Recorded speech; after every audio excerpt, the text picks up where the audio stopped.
오늘 2018년 우리가 고난주간 첫 번째 이 특별 새벽 예배 시간에 오늘 우리에게 주시는 말씀, 새 본문의 말씀을 통해서 우리가 어떤 모습들이 하나님 앞에 죽어야 하는가라고 하는 그것을 우리가 기억하시고 오늘 주시는 말씀의 참된 의미가 무엇인가를 다시 한번 생각하는 그런 시간이 되었으면 합니다.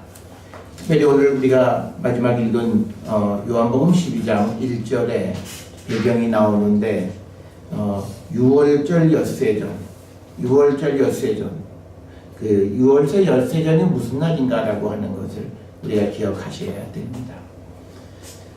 우리가 그 6월절은 이 첫 번째 달에 이 행해지는 그 절기 중에 하나죠. 그래서 이제 그 6월절이 행하기 전에 이제 이 이스라엘 사람들이 하는 행동 중에 하나는 뭐냐면 그 집안에 있는 모든 누룩을 다 청소하는 거죠. 그리고 6월절 그날은 무교절로서 아무도 이제 그 집안에 누룩이 있으면 안 되는데 이 누룩이라고 하는 것은 성경에서는 죄를 상징하는 거예요.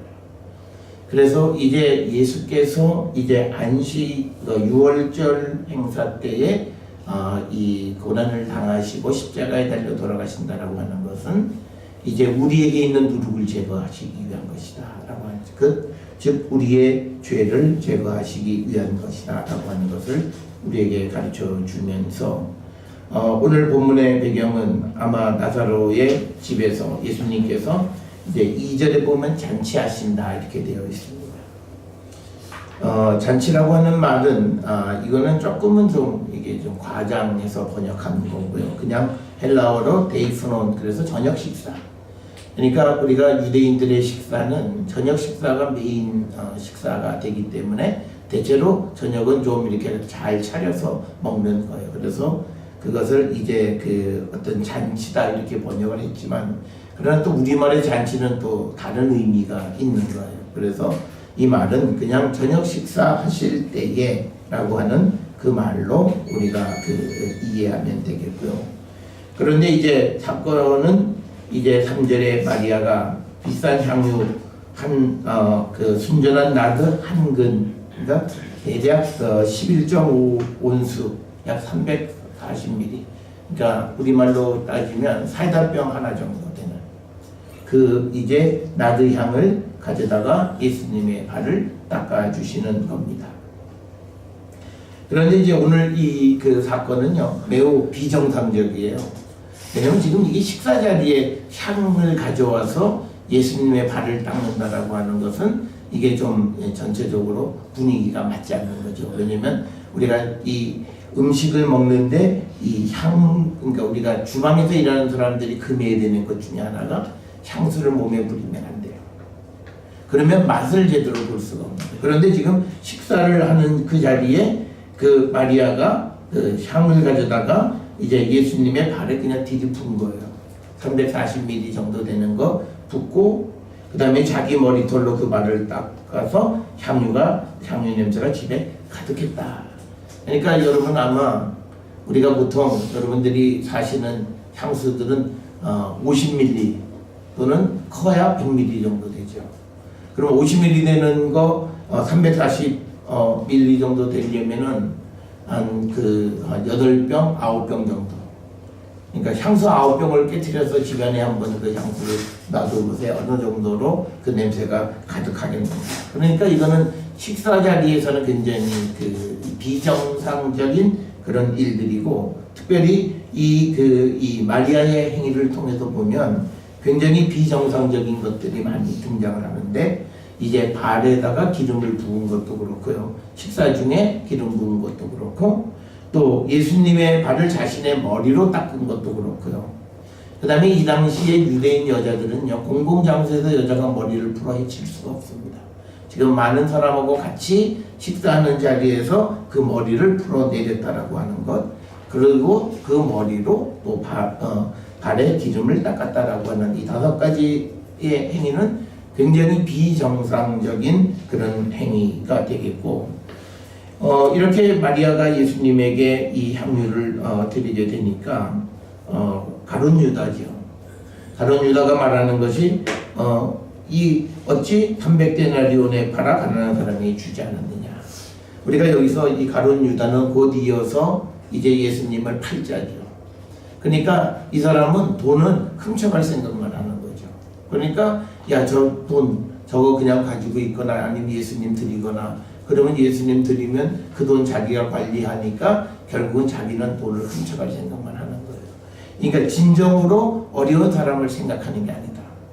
그러니까 오늘날도요, 많은 사람들이 뭐 사회 정의나 어려운 사람 이런 얘기들을 하는데 실질적으로 자기가 어려운 사람들을 위해 살아가려고 하는 사람은 그렇게 많지 않아요.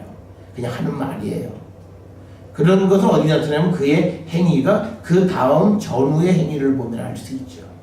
그러니까 정말 이 사람이 가난한 사람을 생각했다면 그는 그 이전부터 가난한 사람을 위해서 살고, 아니면 그 후에라도 가난한 사람을 위해서 사는 그런 모습이 있어야 되는데, 이 가룟 유다는 오히려 예수님을 돈 받고 팔아버렸기 때문에 그에게서 전혀 그런 모습을 발견하기는 어렵다라고 하는 겁니다. 그래서 이 여인에게 이제 소위 꾸중을 하듯이 이제 다그치는 이 가룟 유다에 대해서 예수님께서 7절에 보니까 그를 가만두어 나의 장래의 날을 위하여 그것을 간직하게 하라, 이렇게 이야기를 합니다. 오늘 우리가 주시는 이 본문의 말씀을 통해서 이 마리아가 예수님에게 자기에게 가장 비싼 이 향유를 드릴 수 있었던 건 뭐냐라고 하는 거예요. 그리고 오늘 우리가 이 마리아를 통해서 우리는 과연 내가 가지고 있는 가장 귀한 옥합을 깨트릴 수 있겠는가라고 하는 거예요. 그걸 우리 한번 좀 생각해 보셔야 돼요. 우리는 이제 죽자, 뭐 우리가 이제 가슴을 찢자, 그런 말은 잘해요. 그런데 실질적으로 내게서 정말 내가 주를 위해서 헌신하는 삶을 살기 위한 첫 발, 그 발을 내딛지 않고 오히려 그 발을 내딛는 사람을 뭐라 그래요? 왜? 그것 때문에 자기가 불편하거나 자기에게 손해가 되어지는 일 때문에 하나님 앞에 헌신을 하려 하는 사람들을 방해하는 경우들이 많이 있다라고 하는 겁니다. 그래서 오늘 주시는 본문에서 이 여인이 그 예수에게 그 자기의 가장 귀한 그 향유를 깨트려서 예수님에게 드리는 겁니다. 이거는 1년 동안 우리가 대충 알듯이 이 데나리온은 품꾼을 받는 사람들이 하루 품꾼의 품삯이 한 데나리온이에요. 그러니까 300데나리온이니까 300일 동안 일한 겁니다. 이게 1년 동안 안 쓰고 모은 돈이라, 우리가 1년 동안 자기가 번 돈을 정말 하나도 안 쓰고 모으려면요, 한 4, 5년은 모아야 됩니다. 왜냐면 평소에도 돈을 계속 지출하고 써야 되니까. 그러니까 이 여인에게 있어서 이 나드 한 근을 예수님에게 드렸다라고 하는 것은 어쩌면 여인으로서 일평생 모은 전 재산일 수도 있는 겁니다. 그거를 예수님을 위해서 그는 쓴 거죠. 그런데 우리가 이런 그 마리아의 모습을 돌아보면 그가 예수님을 얼마나 사모했는가. 근데 그것이 무슨 예수님을 인간적으로 사모한 게 아니라 예수의 말씀. 그래서 마리아와 마르다 사건 속에서도 보면 예수님의 발치에 앉아서 예수님으로부터 말씀 듣기를 즐겨했던 그 여인입니다. 그렇기 때문에 그가 예수님으로부터 생명의 떡을 먹은 것이기 때문에 자기에게 있는 가장 귀한 것을 드려도 아깝지 않다라고 하는 그런 마음 속에서 주님에게 헌신의 모습으로 이 기름을 예수님의 발에 부은 겁니다. 자, 오늘 우리에게 필요한 것은 바로 이겁니다. 과연 나는 예수가 나의 생명의 떡이다. 그래서 내가 가지고 있는 세상의 가장 귀한 것과 내가 바꿀 수 있는가라고 하는 것, 우리 스스로에게 물어보셔야 되겠고요. 내가 가지고 있는 가장 귀한 것을, 그 옥합을 예수를 위해서 깨트릴 수 있겠는가라고 하는 겁니다. 그게 오늘 우리가 죽어야 되는 거예요. 우리는 주님을 섬기긴 해요. 주님 앞에 나가기는 해요. 그런데 정해놓은 한계 속에서 만나요. 요건 안 돼. 요건 못 해. 요거는 내가 절대 할 수 없어 라고 하는 그 모습으로 나가는 그런 모습이 아니라 이 여인처럼 정말 자기에게 있는 전부를 주께 드리는 것. 아마 어쩌면 이 마리아는 예수님이 이 예루살렘에 오신 이 6월절이 마지막이라고 한 건 알지 못했어요.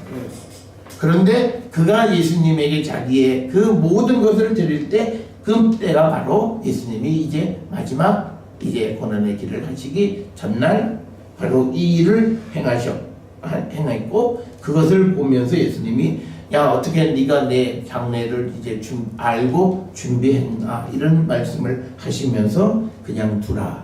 그리고 정말 네가 가난한 사람 도우려면 오늘 말고 너 평생 살면서 그렇게 살아. 이 말입니다. 평생 내가 살아갈 때는요 가난한 사람 위에 살지도 않아요. 정의롭게 살지도 않아요. 그러고는 남이 누군가 주님에게 헌신할 때 그거를 정의 또 다른 이유를 들어서 그 헌신을 방해하는 자들이 있다는 거예요. 여러분 우리가 그런 사람이 되면 안 돼요. 우리는 정말 우리가 오늘 예수님 말씀에 그가 정말 가난한 사람이면 너 평생 그렇게 살아. 오늘 내가 이제 마지막 이제 이 땅에서 이제 한 주간 지나면서 마지막 이제 십자가의 길을 갈 때 그 여인이 나에게 헌신하는 그 모습을 비난하지 말라는 거죠. 우리는 누군가가 예수에게 헌신할 때 비난하려고 그래요. 그의 믿음의 좋은 모습을 본받을 생각을 하지 않고 자꾸 그것들을 비난하려고 하는 그런 자세들이 많습니다. 여러분 우리 주변에도 보면 자신의 옥합을 깨트려서 주님에게 헌신하는 많은 믿음의 사람들이 있습니다. 그들을 우리가 욕할 게 아니라 그들을 본받으려고 해야 된다는 거예요. 그래야 우리에게도 그런 믿음이 생겨나고 우리가 정말 주를 위해서 헌신하는 삶을 살아갈 수 있다. 그래서 오늘 우리가 읽은 이사야 42장 1절로부터 9절에 있는 말씀을 보면 하나님의 종의 삶이 어떤 삶이냐라고 하는 것을 우리에게 가르쳐 주는 겁니다. 오늘 주시는 이사야 42장 2절에 보면 그는 이제 42장 1절에 이방의 정의를 베푸는 거고, 그리고 이 3절에 보면 상한깔들을 꺾지 아니하고 꺼져가는 등불을 끄지 아니하고 진실로 정의를 행하는 거예요. 우리가 세상을 살아가면서 자기 이익을 위해서 우리가 불을 꺼트려 버리고 그런 일들이 얼마나 많습니까? 또 그리고 우리가 세상에 정의를 세우기 위해서 우리가 힘쓰는 삶을 살고 7절에 보게 되면요, 눈먼 자들의 눈을 밝히고 갇힌 자를 감옥에서 끌어내고 흑암에 앉은 자를 감방에서 나오게 하는, 어려운 가운데 있는 이웃을 돕는 삶을 사는 그런 자들이 되어야 하는 겁니다. 이게 주님이 우리에게 원하시는 거예요. 그런데 이 일을 감당하는 것이 뭐냐? 하나님의 영이 그에게 임해야 되는 거예요. 육신으로가 아니라는 거예요. 그래서 우리는 어려운 사람과 같이 있다라고 하는 것이 우리가 영으로가 아니라 육으로 어려운 사람과 같이 있으면 그건 죄악입니다. 그도 죽이고 자신도 죽습니다. 그래서 여러분 우리는 하나님의 영이 임한 하나님의 종으로서 우리가 어렵고 힘든 이웃들을 돕는 일을 해야 돼요. 그런데 우리는요, 자기의 잘못된 생각으로 저자가 뭔가를 잘못하고 있는데 그거를 도와요. 그거를 격려해요. 그걸 위로해요. 그건 아니에요. 그건 차라리 가만히 있어야 돼요. 그리고 어떨 때는요, 뒤집어서 죄를 짓고 있는 사람을 격려해요.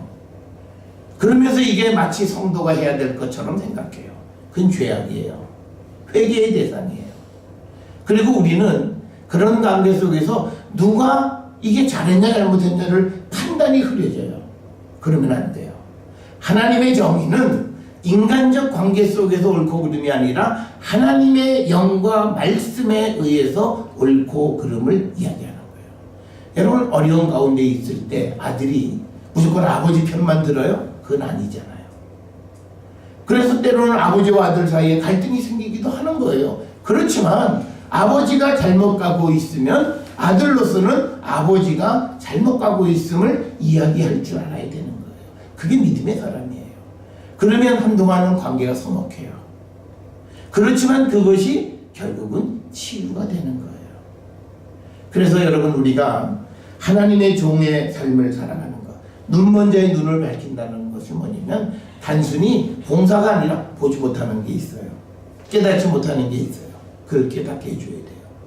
벌거벗었는데 남들은 벌거벗은지 알아요. 그런데 혼자 몰라요. 그래서 혼자 막 이야기를 해요. 그때 야, 너가 그거 벌거벗은 거야. 너 그 말하면 네가 스스로 죄를 인정하고 네가 범죄자라고 하는 걸 인정하는 거야. 그 말은 너가 하나님 앞에 회개해야 될 일이지 사람 앞에 해서는 안 되는 일이야 라고 말해줘서 그가 더 이상 부끄러움을 당하지 않게 해주는 게 그게 위로예요.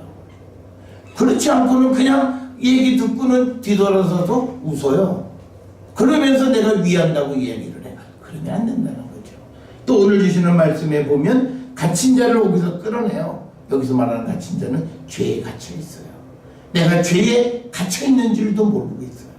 그 자에게 무엇이 잘못되어져 있는가를 알려주는 거예요. 그래서 앞에서 말씀드렸듯이 42장 1절에 정말 하나님이 기뻐하는 그런 종은 하나님의 영이 임해야만 그 일을 할 수 있어요. 육신으로 이야기하는 거 아니에요. 그래서 그가 감옥 속에 갇혀 있고 그 다음에 흑암에 앉은 자를 감방에서 끌어내는 거예요. 죄 가운데 있는 자를 끌어내는 일을 해주는 게 하나님의 종이고 그것이 정말 하나님이 기뻐하는 거고 그것이 성도들 사이에 어렵고 힘든 이웃을 돕는 일이라고 하는 거예요. 여러분, 그래서 우리가 세상을 살아갈 때 아무 쪽이나 무조건 편들지 마세요. 가만히 계세요. 내가 모든 걸 알지 못해요. 그러다가 나도 잘못해요. 여러분, 그래서 우리가 내 생각에 저게 안 맞는 것 같고 저게 억울한 것 같아도 그 이면에 하나님이 하시는 일이 있어요. 그럴 때는 우리가 잠잠히 있어야 돼요. 사람은 누구나가 다른 사람에게 자기를 얘기할 때 100% 얘기하는 사람이 없어요. 절대 없어요. 다 저도 저를 얘기할 때는 다 뭔가 보호 본능 속에서 얘기해요. 그건 진실이 아니에요. 그 말을 듣고 여러분들이 무작정 목사 편이다. 그러면 여러분들이 하나님 앞에 죄져요. 오늘날 많은 교회가 분란이 일어나고 하는 그런 교회 속에서도 보면 그냥 목사 편이에요. 목사 말만 들어요. 이 선후 관계를 따지지 않다가 그래서 제3자가 보면 저건 아닌데? 아니 저건 세상에서 횡령죄를 졌는데 그 편을 들어요. 세상에서 판결을 받았음에도 그 편을 드는 사람들이 있어요. 이 현실을 우리가 어떻게 할 거냐는 거예요. 그래서 우리가 하나님의 영에 의해서 옳고 그름을 분별하고 그가 갇혀있는 것에서 그를 끄집어줘야 되고 보지 못하는 봉사를 볼 수 있게끔 그를 인도하는 역할을 하는 것이 바로 이것이 하나님의 종의 역할이라고 하는 거예요. 그게 바로 우리가 해야 될 일이고 바로 예수님이 우리를 위해서 해주신 일입니다. 그래서 여러분, 우리가 이제 우리의 옥합을 깨셔야 돼요. 깨셔서 우리가 하나님의 종의 삶으로 우리는 나가야 돼요. 그렇게 하면요, 때로는 그 바른 얘기 듣기 싫잖아요. 그래서 관계가 좋다가도 소목해져요. 아버지와 아들 사이가 좋다가 아버지 그러면 안 됩니다. 그러면 아버지도 기분 나빠요. 아무리 아들이지만. 그렇지만 그건 믿음 안에서 할 수 없어요. 그러니까 우리가 져야 되는 십자가는 그런 거예요. 그거를 그냥 좋은 게 좋다, 뭐 한 집에서 한 밥상 먹고 사는데 그건 뭐 그냥 말도 못하고 그냥 이러지도 못하고 저러지도 못하고 그래서 아무 일도 손써주지 못하고 있고, 그리고 기도할 때도 가족이 기도할 때도 본질적인 문제에 대해서는 전혀 언급하지 않고, 그거는 말이 안 되는 거잖아요.